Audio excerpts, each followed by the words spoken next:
ஈமான் கொண்டவர்களே, உங்களை நீங்கள் பாதுகாருங்கள் முதலில், அதற்கு பிறகு உங்களுடைய குடும்பத்தார்களை பாதுகாருங்கள் நரக நெருப்பிலிருந்து. மனைவிக்கு மட்டும் அறிவுரை சொல்வதல்ல எம்முடைய கடமை, எம்முடைய பிள்ளைகளுக்கு மட்டும் அறிவுரை சொல்வதல்ல எம்முடைய கடமை, எம்மை பார்க்க வரக்கூடிய மக்களுக்கு மட்டும் அறிவுரை செய்வதல்ல எம்முடைய கடமை, எம்முடைய நப்சுக்கு நமக்கு நாம் அறிவுரை செய்வது அல்லாஹ் எம் மீது கடமையாக்கிய ஒரு கடமை. அதைத்தான் குர்ஆனுடைய இந்த வசனம் சொல்லுகிறது. ஆனால் இன்றைய எம்முடைய வாழ்க்கை எப்படி? சமூகம் மாற வேண்டும், பிறர் மாற வேண்டும், அவர் மாற வேண்டும், அந்த குடும்பம் மாற வேண்டும், அந்த ஊர்வாசிகள் மாற வேண்டும், அந்த நாட்டில் வாழக்கூடிய மக்கள் வாழ வேண்டும்.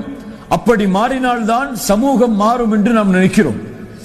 எல்லோரும் மாற வேண்டும் என்று எண்ணக்கூடிய நாம் முதலில் நம்மை மறந்துவிட்டோம், நாம் இன்னும் முழுமையாக மாறவில்லை என்பதை.